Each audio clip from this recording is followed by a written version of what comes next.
Hello my sexy muffins and welcome back to another video. In this video we are doing the White Queen. Now for those who do not know, the White Queen is basically X-Reader White Queen concept I made for SCP, which is basically the opposite of the Scarlet Queen. King, SCP-001. I do allow people to add on to the lore of the White Queen, and this is one of the pieces that muffin of mine has made, one of you muffins have made, of fan art of what you think the White Queen. As you can see, it's YN for reader insert your name, because I don't make it as an original character so far, but more as like you can put self-insert more so. That I have put into stories I have written about the White Queen, and I have used the White Queen for my friend's OC to be put in the White Queen position. The White Queen basically is not its own character yet. It may one day become its own character, but if you do add stuff onto it, I fully approve. Just give credit to where credit's due. This is the design we have, me and my friend have agreed on her godly form, because she can basically shapeshift into a human form and to animal forms and god forms, because she is basically an eldritch god, basically. Well, goddess. So, the White Queen. She is, as this, she has facial markings. Let's see if we can get any closer. Killing me? No, we can't. Okay, so this is as close as we can get. This is the sketch of her, and her colors are silver, white, and blue, which are the opposite of the Scarlet King. And we're talking about a really light, elegant blue, while his are red, black. So it's a good color scheme together. And silvers are like the crown, the jewels, etc. And the markings are like blue, I believe. Let me go pull up the thing. Ba-doop. Okay. Here we go. She had a belt of the same rare gems and platinum material. Also, I think she has a multiple arms similar to a Hindu deity or a spider. Yes, we agreed on the multiple arms. Here's a closer up of it.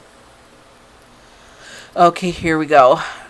Her platinum tiara with rare blue gems on it, and also a white wedding veil at the back of the head, which is very elegant. I think that proves because she was to be the bride of the Scarlet King, basically. She also has blue markings on her face, an hourglass one on her forehead is the most important, but I'll get to that in the headcanon for her. Okay, we're still working on some details. There's a close-up of her face. There's me saying yes to see in these. The full body. Okay, so basically it's a... Okay, there we go. The dress basically is this, and is white with little silver markings on it. There is platinum markings, and her tiara is basically platinum or a super rare metal like platinum and such, and the blue markings. Now, for those who do not know, that the White Queen is basically the opposite of the Scarlet King. For those who do not know, the Scarlet King is brutal, and he wants suffering, and he hates progress of the world, and the more people that know about him, the stronger he becomes, and such. The White Queen, being the opposite of him, becomes stronger with the more comfort people have, and the more progress is made. So like modern technology, natural indoor plumbing, just the world basically prospering makes her stronger. So when she was young, she was under the Scarlet King's thumb, because he was strong because everyone was suffering. There were serfs, there were slaves, there was constant suffering going on. So she was under his thumb for eons, basically. Then came modern day, and she became slowly stronger and stronger and stronger. She has 4 to 3 sets of arms. We'll start off with 4. In her deity form, like Angel Dust from Hazbin Hotel, she can suck a third one into her body and out when she needs it. And this is basically her deity form. Her belt, which is made out of the rare metals, and the dress. And on here you can see she has wrist belts and gems, and of course heels, because she's a badass bitch. She can float around because she is a deity, which explains the long dress, because she basically doesn't need to walk. She more like hovers. I really love this design for her, actually. If you want to make... Oh, side note, if you want to make fan art, you can send it to my Tumblr on Anonymous, because I have my Anonymous turned on. And if you would like to send requests, you can also send on Anonymous. Or you can send to my email, epicnessqueen@gmail.com. And I will put it in a video if you want me to. Of course, I will give you credit as well. Send the links to where you want to give credit. As you've seen, that... let me pull her up. One sec.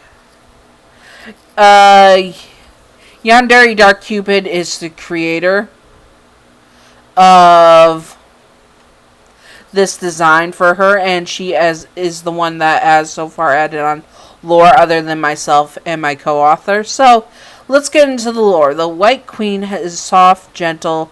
She was born at the same time as the Scarlet King. They were basically twins, but deities, they have different rules.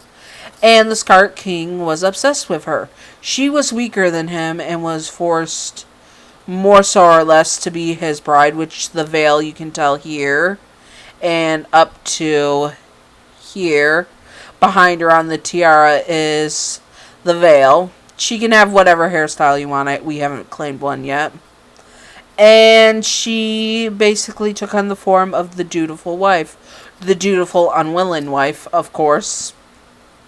She dreamed of a world that prospered and was strong and had comfort for all, basically, and that everyone was treated equally. She was a very idealistic in that. And when it slowly started to become that, she became stronger and stronger and stronger. For though she ended up separating herself from the Scarlet King, she knew that if she stayed with him, she would be put back under his thumb. So what does she do? She gives up her godly form and ends up becoming into a mortal form, sealing away her memories so that she wouldn't attract the attention of the Scarlet King. In my story, she ends up being immortal and ends up as either a D-class or just working for the Foundation. Being drawn to it because for the pregnancy for the 7 children of the Scarlet King that the children of the Scarlet King did on the women in the Moloch process, basically she was forced, yes, this is not a PG channel, by the Scarlet King, and she ended up physically creating the SCPs that were born through that forced conception. And then they were placed into the 7 females that ended up all dying and giving birth to her offspring. Now, she is technically their mother, and 2 of her confirmed children are SCP-682, the indestructible, the hard-to-kill reptile, and the SCP-999, who is her youngest. And she also helped create other SCPs through similar processes with her husband. Now, the ones that take after her, which are good and basically safe SCPs, are ones that are like SCP-99, who are the innocent good and make people feel good. That is basically her best child, SCP-999. And SCP-682 is more of her rebellious teenager, but also respects her on a level because she is the first mother, the first deity that brought into the world of SCPs, and his mother, so he has a natural respect for her. Her thing is, with multiple arms, that she is the mother of basically all SCPs. I know it's a weird concept, but hear me out. And since she is the mother of the SCPs, she has a natural mother-in love for them and cares for them and loves and just wants the SCPs to be fine, which is how she ends up close to the Foundation again in her mortal form, because it's to nurture them and to care for them. Of course, some do not like her for this very reason. Some SCPs are against her because she is too pure and innocent, but most of them are naturally drawn to her and her mother in energy.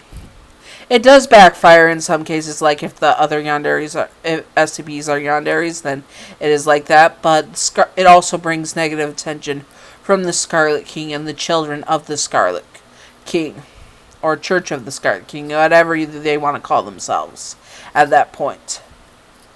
So, she is basically mortal in some forms, and so she can go into a deity form, which is basically a rift in time, like how her husband, Scarlet King, created a rift into her world. She can create small rifts into her realm, which is a safety bubble from her husband, which is where she can talk to the SCP Foundation about what she is, and that to keep him from entering worlds, she exists to balance the Scarlet King out so he doesn't get too powerful. It's a yin and yang type of thing. The Scarlet King, the White Queen. A king is nothing without his queen, and a queen cannot rule without the king type of thing going on. That is where it is. She doesn't believe in a monarch and just wants the world to thrive and be stronger and to have less poverty and stuff. She's all about people not suffering. And that's basically what I got on her so far. I know this was scrambled because I didn't take any notes. I just wanted to say how I felt about it. And if you would like to add on to the Scarlet King and White Queen concept I have, feel free. Send your links to me of headcanons you have or ideas you have, because I would love to read them and to expand on this, because that's what I love about the SCP fandom. You can really add on as long as you give credit to the people before you, which give credit to me, give the credit of the design to